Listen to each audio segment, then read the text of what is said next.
po ba yung tinatawag na closing the books? Now, first, liwanagin po natin yung books na tinutukoy dito. Eh di syempre yung journal at ang ledger. Kasi di ba po, yun naman talaga yung libro natin. Now, next slide please. Ayun pala, hindi lang pala po, may pa-effect po pala yung presentation. Okay, so gaya po ng adjusting entries, ang mga closing entries ay mga journal entries din. Okay, so di ba, pamilyar naman po tayo sa journal entries. May debit, may credit, may amount sa debit, may amount sa credit, may explanation, di ba po, ganyan yung journal entries. Itong closing entries, wala pong bago dito. Journal entries din po ito na i-record natin sa ating journal. Kaya lang, there is something unique with closing entries. Kung yung mga regular transactions, syempre, depende sa transaction, yun yung i-record mo. Kung ang adjustment, ang purpose niya ay para mag-update ng mga account balances, ang closing entries, meron din siyang kanyang purpose. Okay? But first, bago natin intindihin yung purpose, kailangan natin mag-gets muna, ano nga ba yung ibig sabihin ng closing the books of accounts? Okay? Pag sinabi po kasi natin closing the books of accounts, ay hindi po literal na isasarado lang natin yung libro o papadlakan mo para hindi na siya ma-recordan. Hindi po ganun. Ano? Ang tinutukoy po natin na closing the books of accounts ay ang pagsasarado ng mga account na tinatawag nating temporary accounts. Kasi yung mga account natin, di ba meron tayong assets, liabilities, equity, income, and expenses. Yung mga accounts po na yan, they are categorized into two. Meron po tayong tinatawag na permanent accounts at saka temporary accounts. Okay? So, to give you an idea, ang lahat ng nasa balance sheet, yung assets, liabilities, saka equity, yan po ay mga permanent accounts. Okay? And then, lahat ng nasa income statement, yung income tsaka expenses, yan naman po yung tinatawag nating temporary accounts. Now, merong isang ligaw, yung withdrawal account. Di ba po yung withdrawals nasa balance sheet? Ang withdrawals po ay isa ring temporary account. Kaya bale, kung bibilangin natin, tatlong grupo siya. Lahat ng income, lahat ng expenses, at lahat ng withdrawals, yun po, lahat ng withdrawals, isa pala usual ang withdrawals, ano? At ang withdrawals, yan po ang mga tinatawag nating temporary accounts. So sa groupings, permanent, assets, liability, at equity. Temporary, income, expense, saka withdrawal. Again, ang withdrawal po ay nasa balance sheet, pero siya yung exception. Ano po? Siya ay isang temporary accounts. Now, sa closing na tinatawag, or closing the books of accounts, ang ibig sabihin po nun, isasara lang natin yung mga temporary accounts. For the obvious reason, permanent yung mga nasa balance sheet. Bakit natin sila isasara? So, they must remain. They must be retained. Ano po? Kaya, ang isasara lang natin dito sa pag-uusapan natin dito ay mga temporary accounts which are the income, the expenses, and the withdrawal accounts. Nakakasunod pa? So, dito sa portion na to po, hindi natin pag-uusapan ang balance sheet accounts. Puro lang tayo income, expense, saka withdrawal. Kasi sila lang yung bida dito sa closing process. Okay po? Now, what does it mean by closing an account? Closing an account means turning the balance of this account to zero. Parang imagine niyo po, lahat naman po siguro kayo may pera sa bangko, I assume. Ngayon, kapag tayo ay magko-close ng account natin sa bangko, ano pong ibig sabihin nun? Dadagdagan po ba natin yung pera natin sa bangko? Di ba po hindi? Kasi pag dinagdagan natin yun, mananatiling open yung account. Di ba po? So, pagdating sa closing, kunwari, pag-usapan nga natin yung bank deposit or yung ating savings account sa bangko, kapag gusto natin siyang isara, ang gagawin po natin, i-withdraw natin yung laman. At ano ang dapat maging balanse para ma-close ito? It should be zero. Ano po, kapag ang isang account ay zero na yung balanse, ang tawag natin sa kanya ay closed account. At yun na yun po mismo ang gagawin natin sa mga temporary accounts na income, expenses, saka withdrawals. Gagawin nating zero ang kanilang mga balanse. Di ba po, nung gumawa tayo ng adjusted trial balance, may mga balanse pa lahat. Whether it's asset, liabilities, equity, income, expenses, pati withdrawal, may balanse po yan. Pero pagdating dito sa closing process, kailangan nating i-zero yung mga temporary accounts. The screen po ay nawala yung share. Okay, anyway po. So dito sa portion na to, kailangan nating i-zero lahat ng income, lahat ng expenses, at ang withdrawal. Ngayon, paano yung proseso? Sige, pag-usapan po natin. Pasuyo po ng presentation na wala lang po.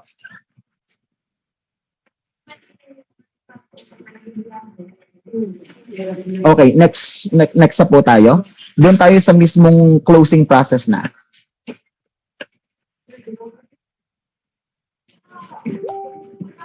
Sige, next. Doon sa mismong mga journal entries na ng pagko-close ng mga temporary accounts.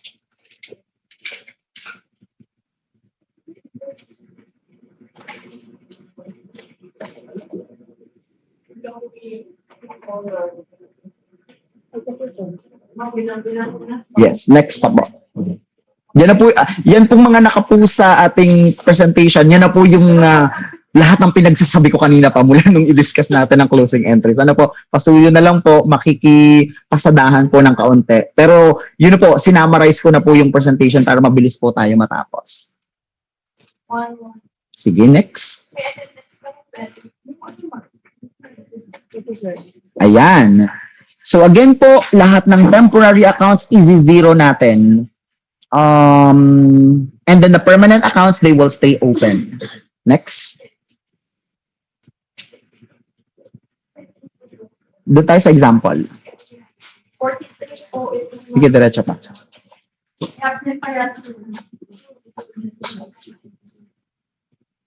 Ayan. So step 1 sa closing process, magjo-journalize po tayo dito.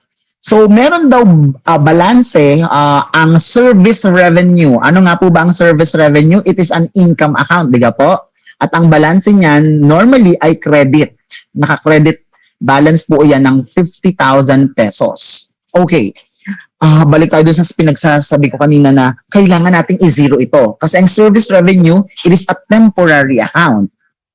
Kailangan natin siyang i-close at the end of the accounting period. So, kung siya ay naka-credit ng 50,000 pesos ngayon, habang open pa siya, at isasara natin po siya, what are we going to do to make the service revenue 50,000 credit balance zero? Sige nga po, pasuyo. Chat box or raise hand po kung sinong gustong sumagot. Paano natin mazi-zero out yung service revenue na currently ay may 50,000 na credit balance?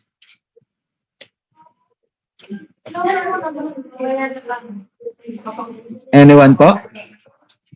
Naka-credit po ng 50 ang service revenue. Kailangan natin siyang gawing zero. Paano po kaya natin siya gagawing zero? Gross sales? Hindi po. Sige, okay lang po yan. This is, ano bang tawag to? Healthy discussion po ito para mas natututo po tayo. Ano po? Pwede po kayong mag-raise hand kung gusto niyo pong sumagot. Ayun, ako, nasa pool na agad ni Miss Clarence. Ano? I-debit natin yung service revenue. Ano po? Kasi, naka-credit nga po siya ng 50. Pag dinebit natin siya, sorry po. Pag dinebit natin siya, anong mangyayari? 50 na credit, may debit na 50. Ano po ang magiging balance niya ngayon? Zero. Very good po. Kitang-kita ko, na-read ko yung lips niyo eh. Sinabi niyo zero. Correct, zero balance na po siya. So, ganun lang kasimple po ang closing process. Kung may balance siyang 50 na credit, i-debit mo siya ng 50, zero ang balance. Close ang account. Ganun lang po siya kasimple. Nakasunod pa? Ang tanong, sir, di ba sabi mo journal entry yan? Eh, debit pa lang yung pinag-uusapan natin. Eh, di ka pag journal entry, kailangan may credit? Ano ang i-credit natin? Okay, next slide please. Dito, i-introduce ko kayo, papakilala ko kayo sa isa pang temporary account. Okay? At ang temporary account na yon ay yung income summary. Okay po? Isa rin siyang account na ano ba, hindi siya categorized dun sa 5 kasi isa lang po siyang temporary account. Lumalabas lang siya during the closing process. Okay? So, since naintindihan natin na ide-debit natin ng service revenue ng 50 para mag-zero siya, ang corresponding credit po na gagamitin natin ay credit sa income summary. Sa ibang mga kumpanya or libro, ang ginagamit nila ay income and expense summary. Pwede rin po iyon. Ano? Pero for uniformity, the income summary na lang po ang gamitin natin. Ano po? Again, kapag i-close mo ang kahit alin sa income o expense account, ang laging katandem, income summary. Nakakasunod ba? Thumbs up po kung nakakasunod. Ayun. So, ganun lang po siya kasimple. To close an account, i-reverse natin yung balance niya.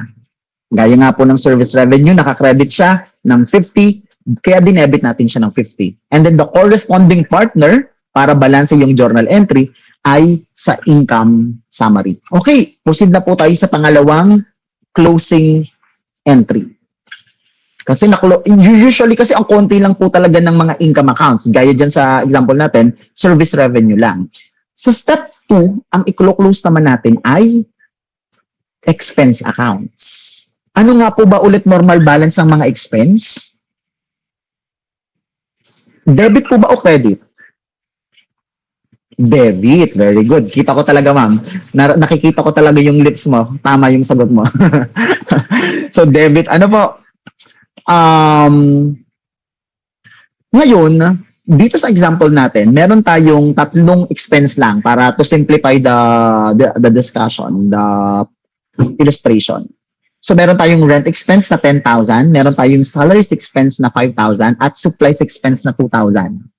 Again, walang nakalagay na kung ito ay debit or credit, but we can safely assume na dahil ito ay mga expenses, ang normal balances nila ay debit. Ano po? So, ibig sabihin, ang rent expense, naka-debit balance siya ng 10. Ang salaries expense, naka-debit balance siya ng 5. At ang supplies expense, naka-debit balance siya ng 2,000. Okay po? Ngayon, ang tanong, kung naka-debit silang 3 at gusto natin silang i-close o gawing 0 yung balance, ano po yung gagawin natin? Correct po. Kita ko talaga yon. I-credit. Ano po? So, yung mga naka-debit, i-credit natin at the same amount. Yes po. I-credit natin sila.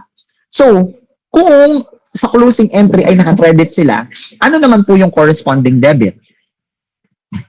Yung income summary. Di ba po? Basta income at expense ang i-close mo, palaging ang katandem ay income summary. Sige nga, patingin nga ng tamang sagot. Ayan po. Naka-debit ang income summary ng 17 kasi pinag-plus-plus na po natin sila. Ano? 10 plus 5 plus 2. And then yung rent expense, salaries expense, saka supplies expense, hindi lang po siya na-indent kasi mukhang nakakolong po yung ating, naka-table yung ating presentation. Pero supposedly, yung rent, yung salaries, saka supplies, naka-indent po siya, indicating na credit entries po sila. Okay pa? Nakakasunod po tayo? Thumbs up po kung okay. At kung may tanong po, raise your hand lang po. So, ganun lang po kasimple ang pag-close ng income at saka ng expense. Again, palaging sa income summary.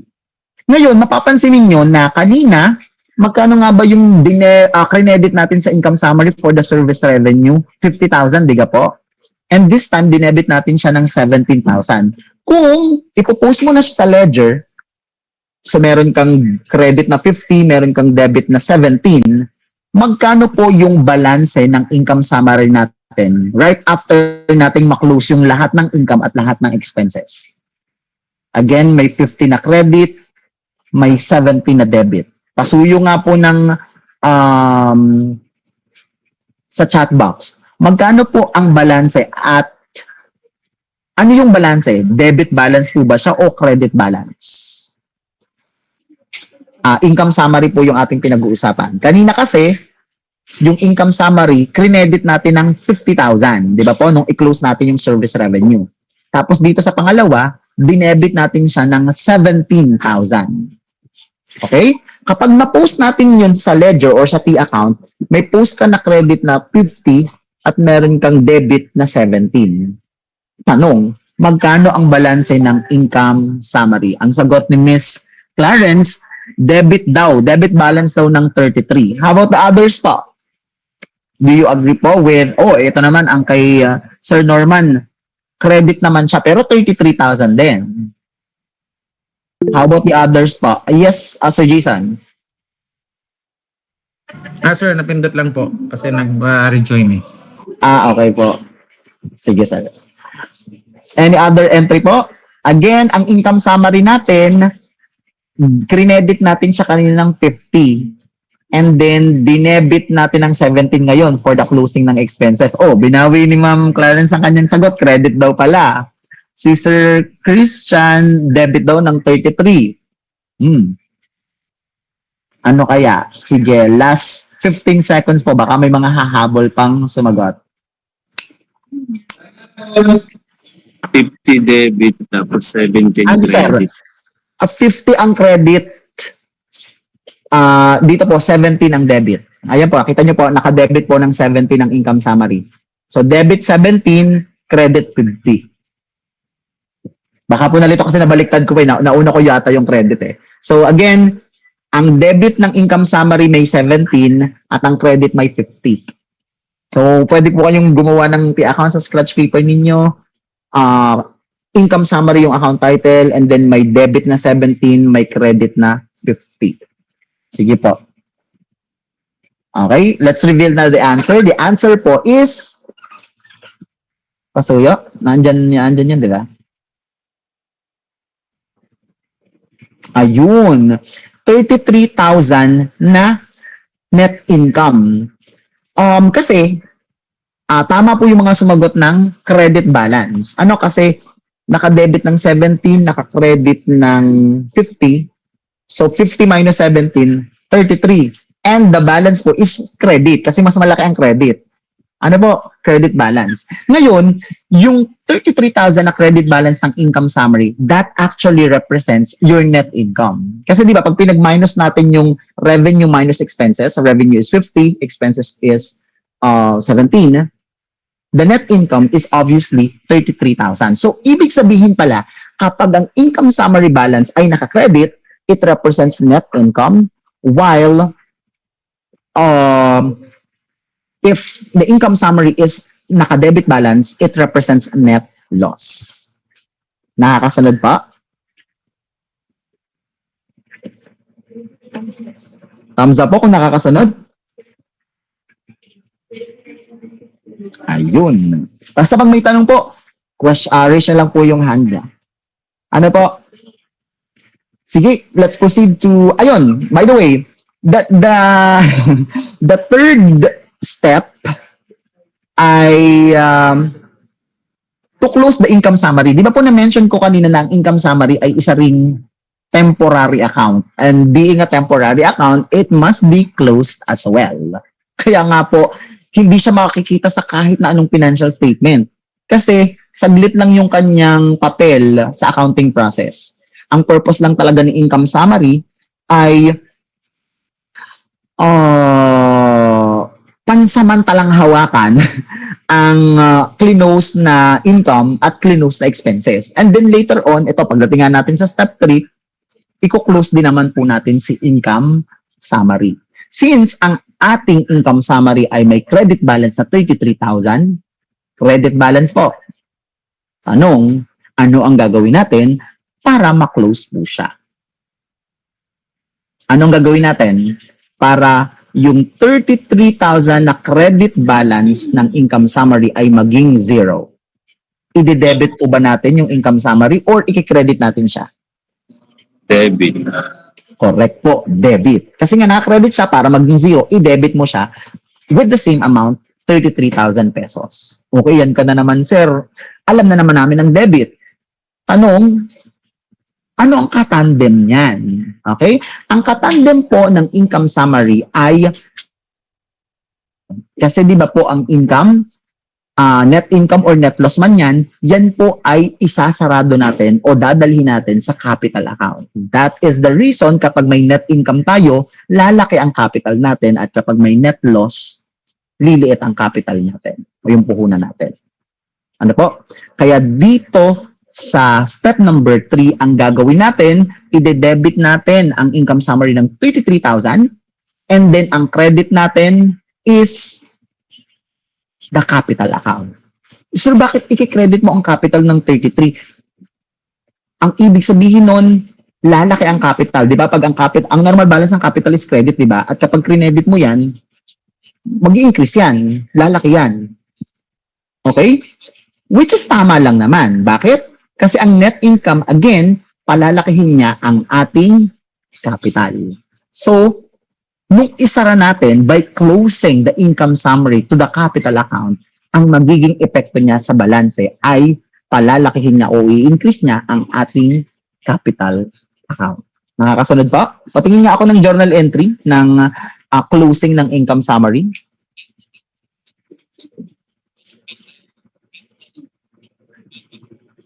Ayan.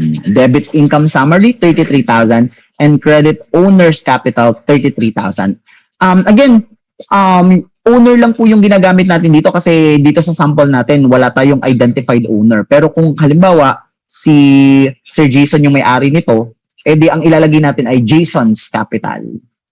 Ano po? O Jason, capital. Pwede po yun. Ano? So, again, yung 33,000 na net income o balance ng income summary na credit, yan ay madadagdag sa capital account.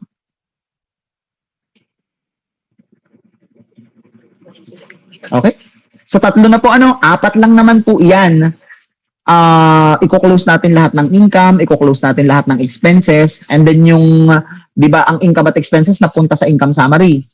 Ang pangatlong step, iko-close natin yung income summary. Ano kaya yung pang-4? Alin pa nga po ba ang minention ko na isang temporary account din? Tandaan niyo pa po? Income, expenses, may isa pa. At yun ang i-close natin. Pasuyo nga po sa chat box kung naaalala ninyo kung alin yung pangatlong temporary account. Correct. Yes, balance. Yes. Yung withdrawal. Sige nga. Normal balance po ng withdrawal, tandaan nyo po. Ang nature ng withdrawal o owner's withdrawal ay contra equity. Kung ang equity, ang normal balance niya ay credit, ang normal balance, correct po, debit ang normal balance ng withdrawal. Okay. Pasuyo nga ako, kailangan ko ng figure para mas madali mag-explain. Next slide tayo. Kunwari, meron tayong withdrawal na 5,000 pesos. And again, debit ang balance niya kasi ang normal balance ng withdrawal ay debit. Kung gusto natin, actually hindi lang dahil gusto natin, kailangan nating i-close ang withdrawal. Kailangan natin siyang gawing zero. Currently, naka-debit siya. Ano po ang gagawin natin para maging zero siya? Debit or credit? Pasuyo, chat box.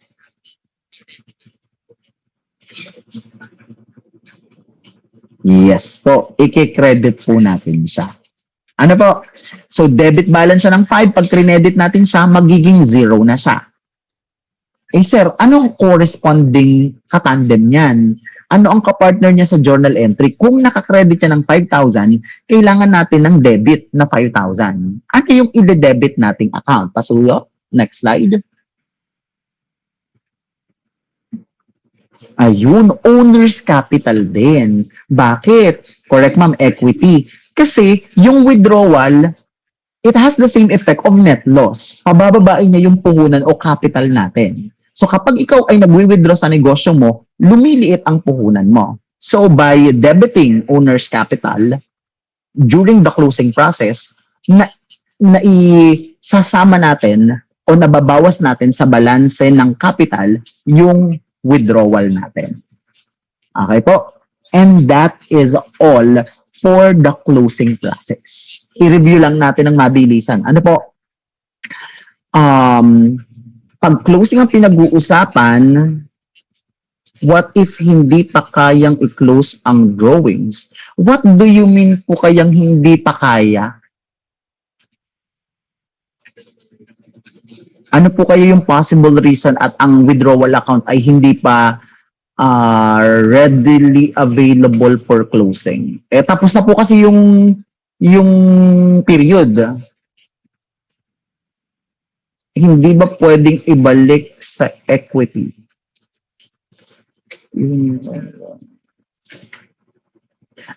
Ano po kayang ibig niyong sabihin dito, hindi natuloy ang withdrawal? Kasi kung hindi pa natutuloy yung withdrawal, technically, hindi siya dapat naparecord. Or na-withdraw siya and then later on binalik po. Ganun po ba? Sige, Ma'am Ruby, go ahead po. Opo, kasi po, halimbawa, temporary withdrawal lang yon. Dumukot ka lang ng konti kasi may kailangan ka. Hindi mo na kayang ibalik. Nadukot na eh. Pag Hindi mo na ganun kayang po, ibalik. pag hindi nyo po, kasi nga po, kung nangyari na yung withdrawal, automatic i-record nyo na siya dun sa regular transaction, di ba po? Ang magiging entry, kunwari, nag-withdraw ka ng 5,000, so debit, owner's withdrawal, 5,000, and credit cash, 5,000. So nasa libro na po natin siya. Ipopost natin siya. Ngayon, kung ibabalik po natin siya, pwede naman, edi i-entryhan po ulit natin. Kunwari, ibinalik natin yung 5,000 na withdrawal. So pwedeng i-reverse lang natin yung entry by debiting cash 5,000 and crediting owner's withdrawal 5,000. That will make the balance of owner's withdrawal 0. In that case, wala tayong i-close po. Kasi nag-zero naging yung balance niya, nag-auto-close siya because of the regular transactions. Ang dito po, ang assumption natin, withdraw siya, naparecord natin siya as withdrawal, and then nanatili siyang withdrawal hanggang sa matapos yung accounting period. So kahit walang movement na nangyari, kailangan talaga i-close at the end of the period. Yes po, correct po. Kasi lahat po ng temporary accounts ay kailangan nating i-close. Po, again, lahat ng temporary ay income, expenses, at saka withdrawal. To recap lang po, isang mabilisang recap. Lahat ng income na nakakredit, ide-debit mo. And the corresponding credit ay sa income summary. That's step 1. Sa step 2, lahat ng expenses na nakadebit, i-credit mo para ma-close sila, di ba po? And then, ide-debit mo naman ang income summary. Kaya magkakaroon ka ng dalawang entry sa income summary, isang debit at isang credit. And then, kukumputin mo ngayon, magkano na ang balance ni income summary. So, pwedeng magresulta po yan sa credit balance, which represents net income, or pwede rin namang maging debit balance, which represents net loss. Kung maalin man po ang maging resulta, ay doon natin idedepende ang magiging closing entry number 3 natin. Kasi kung siya ay credit balance, ide-debit natin siya.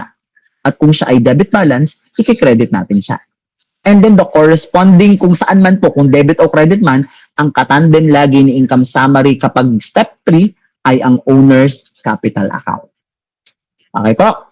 Now, sa pang-apat na closing entry natin, which is closing of withdrawals, of course, normal naman na ang withdrawal nakadebit. Pero may mga pagkakataong magki-credit po yan. For example nga, halimbawa, kung ang temporary withdrawal, talagang sa withdrawal mo lang nire-record and then later on, nagbalik ka, nag-reverse ka ng entry. Tapos ang nagkataon, ang nangyari, mas malaki yung ibinalik kesa sa withdraw initially. So ang magiging effect niya, magke-credit balance ang withdrawal, which is quite abnormal kasi di ba ang normal balance nga ni withdrawal ay debit. Pero pwedeng mangyari. So in that case, parang income summary lang din, nakadepende kung ano yung naging balance ng withdrawals, kung siya ay debit or credit balance. Kung naka-debit siya, i-credit natin siya. Kung naka-credit siya, i-debit natin siya. With the corresponding debit or credit ulit sa capital. Kaya mapapansin natin na yung step 1 at step 2, yung closing ng income at expenses, ang hari doon, ang matibay doon sa income summary. Kasi lahat ng income at lahat ng expense, kay income summary mapupunta. Di ka pa napansin nyo? And then yung step 3 at step number 4, which is closing ng income summary at saka ng withdrawal, ang matibay naman doon, si owner's capital. Kasi si income summary at saka si withdrawals, sa owner's capital natin dadalhin. Kaya ultimately, yung step 1, 2, and 3, dadalhin niya lang lahat ng mga temporary accounts sa owner's capital. Kaya ang pinakamatibay sa lahat ng iyan, si owner's capital. Kasi sa kanya lahat mapupunta. Nakasunod pa?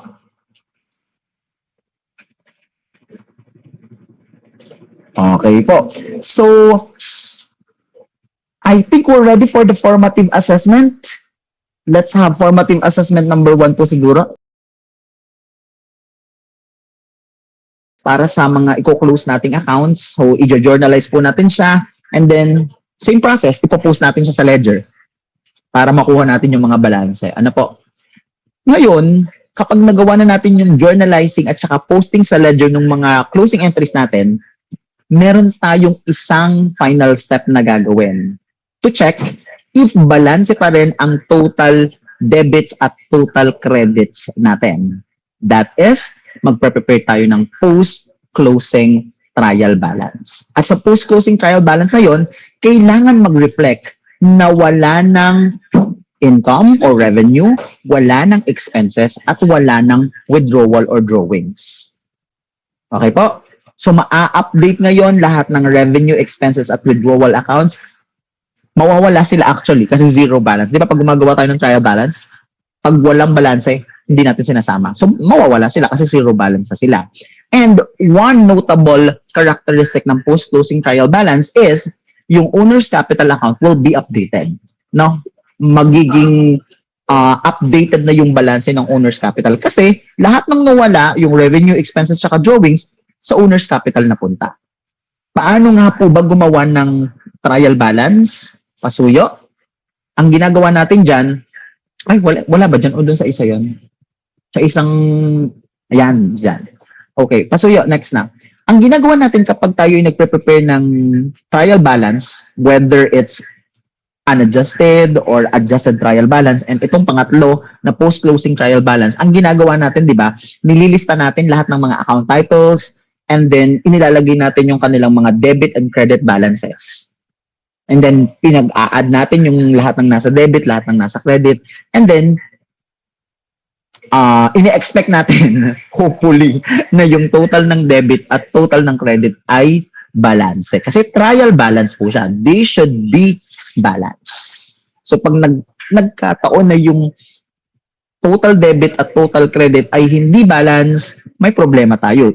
May mali tayong nagawa for sure.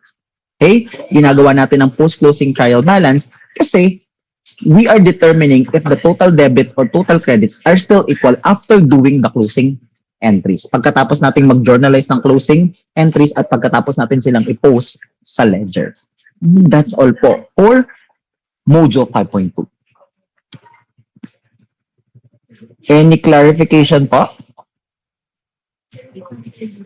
Yan. Let me show a sample of the post-closing trial balance. So again, it's just a trial balance. Gaya na po ng nalaman natin sa unadjusted trial balance. Diba yan yung pinag-aralan natin last Saturday? Itong Wednesday, pinag-aralan natin yung adjusted trial balance. So, ang pagkakaiba nga lang nitong post-closing trial balance, puro permanent accounts na lang ang naandiyan. Ano po? So makikita nyo lahat ng assets, liabilities, sa capital. And the capital is updated na po yung balance niya. So yan yung maiiba mula doon sa adjusted trial balance. Okay po. And again, ang importante, pinaka-importante, dapat ang trial balance ay balance. Ano po? Kasi kung hindi sila balance, again, there is something wrong. May error po tayo na na-commit during the process of journalizing or posting the closing entries. Kasi kanina, di ba, ang assumption natin kaya tayo nag-proceed, balance ang adjusted trial balance. So, kung balance siya, ang ginawa lang naman natin ay nag-close tayo ng books, nag-journalize tayo ng closing entries, and then pinost natin yung mga closing entries sa ledger. Pag nag-prepare tayo dapat ng post-closing trial balance, dapat balanse pa rin ang total debit sa total credit. Ito yung final checking natin if tally o equal yung ating total debits sa total credits. Nakasunod pa? Pa-request naman po ng thumbs up kung nakakasunod. And if my question po ay di raise hand lang po or use the chat box. O, gaya po ng ginagawa ng ating mga ibang ka-entrepreneur dito. Wala na po. Ay siya, kung wala po, ay di proceed na po ulit tayo sa ating last formative assessment. We'll be giving you again another 5 to 10 minutes and then discuss po natin right after. Tapos pagkatapos ng discussion, I'm not sure if magpapa-break pa or we can proceed na with the practice, guided practice po ng mula journalizing nung simula nung pinag-aralan natin ng Sabado hanggang kung saan man po natin kayanin ng oras natin. Okay? Let's begin po with you can access na po the formative assessment 5.2 sa ating Google Classroom.